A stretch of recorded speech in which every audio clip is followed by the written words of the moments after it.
Hello, my name is Shane Connolly. Welcome to my virtual demonstration for RHS Chelsea 2020. We're all very sad that it's not going to be a reality this year, but I'm going to show you how to decorate a table, thinking of good times ahead, dinner with friends, and a table in the garden with flowers from the garden. So basically, I wanted to feel like I've raided each of the show gardens in Chelsea and brought them home. The first thing is the setting. This is part of our garden where we love to have dinner in hot weather. We've got all these Indian kanta covered cushions made from different scraps of different bits of kanta, and a tablecloth the same. So it's busy, it's patterned. I like this look. I like things to look effortless rather than effortful. I like it to look like you could do something else and you've just stopped and enjoy it as it is.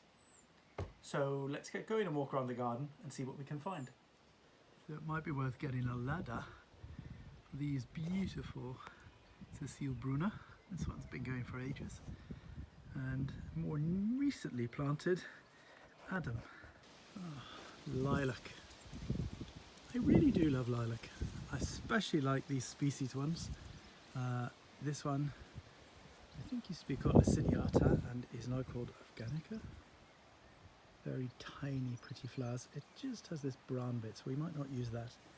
But this other one, definitely. Wish you could smell this Clematis montana Elizabeth.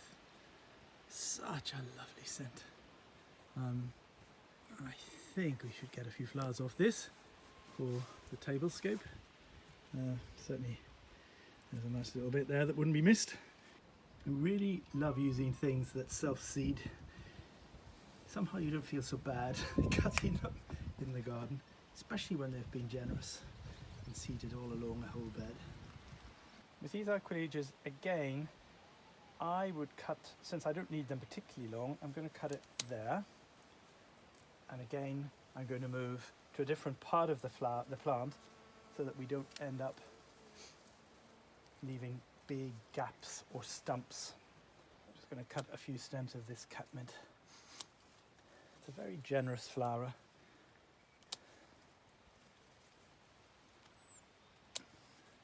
And I'm cutting them longer than I might need, just so that I don't leave stumps on the plant.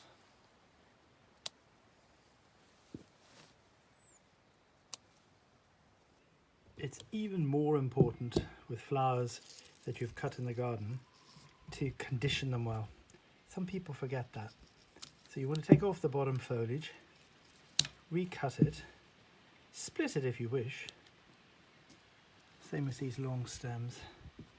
Recut them literally before you put them in water, and then straight into water.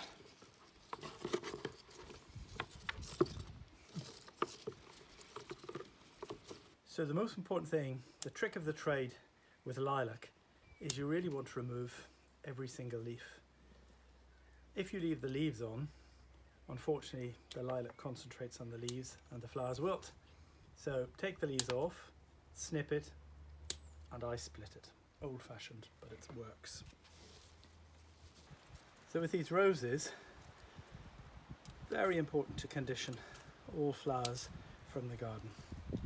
Cut off the leaves, cut and split the stem and put it into water. And don't crush them into vases, into the buckets together. Make sure they've got plenty of space. Again, with this honesty, I'm taking off any leaves that are going to be underwater, and I'm actually, inspired by Constance Spry, I'm taking off the bigger leaves from the whole stem, because it gives it a much prettier, more delicate look. That was one of Constance Spry's ideas. So now that we have cut all the flowers in the garden, I have gotten together a collection of containers. Basically, I'm looking at things that you might find in a cupboard. So we're talking about old decanters, we're talking about a few little kiln or jar type vases, each hold water, so we can literally half fill them, spill them. I've also got a few old glasses, make great vases for specimens. And I've been in the greenhouse and I found some plants that might appear also on this table. So now that we've picked all the flowers and we've found the vases, what I love to do is make a tablescape. I think David Hicks maybe was the one who coined this phrase, and it's making a table of things, of flowers, of objects. I like to put something in that isn't going to be flexible in its positioning first, so I'm going to put 2 storm lanterns on.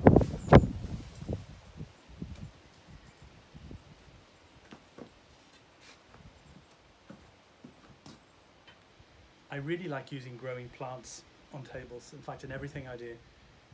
And I've got these lovely scented pelargoniums, which I'm going to use on the table. Nice old pots, so that it looks nice and rustic.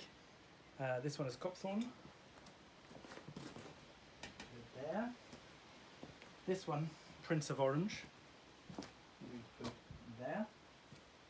Also some lovely auriculas, which very much remind me of Chelsea Week. This is a particularly beautiful one, striped Regency Emperor.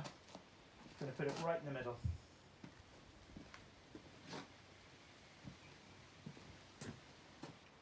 I quite like to put vases on the tables empty and then add the flowers. You'll see what I mean in a minute.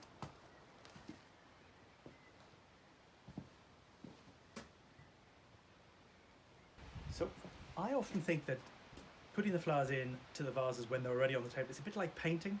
I like to think that it's a bit like using watercolour. So I'm going to choose where I want the flowers to go. Just before I put them in, cutting the stem. And a very, very light touch. You don't need lots and lots. And letting them go in the direction they want to go. When the stems are as delicate as this, you don't have to really worry about height. People can see through them, which is almost a more beautiful way of having flowers on the table. So you can see I've got quite a few things on the table now. The lovely thing about vases like this old decanter, they hold the flower the way it grew. So these aquilegias, when you put it in, it looks a bit like it looked in the garden. It doesn't look like you've tried to contort it into something else. To me, that's really important in everything that I try to do.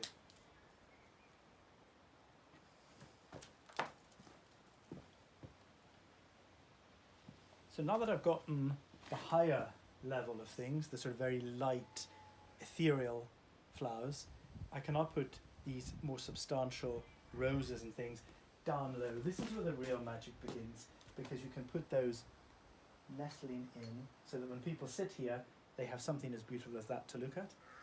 That's what I really like. So now that we've gotten the roses and things in place, we can put delicate clematis trails into vases to look like they're trailing across the table, just as they grow. And last of all, I'm just going to put in a few small pieces of lilac. It's funny, as things develop, you leave things out, like a good chef, you don't put in too much salt, and you discover that actually a huge piece of lilac at this point would slightly ruin it. So you want to make them delicate and use it to fill in, just to float over the rest of the things that are already there. So I think I'm finished. I wish you could smell it, because we've got the scent of the roses, of the lilac, the auriculas, I mean basically everything, the scented pelargoniums. And this is my ideal type of table. It's not very many flowers, it looks like a lot because you've spread them out and put them into little containers of their own. And what a joy to sit at a table like this. All I would add, candles, tea lights all amongst it, perfect setting, easily done using what you've got.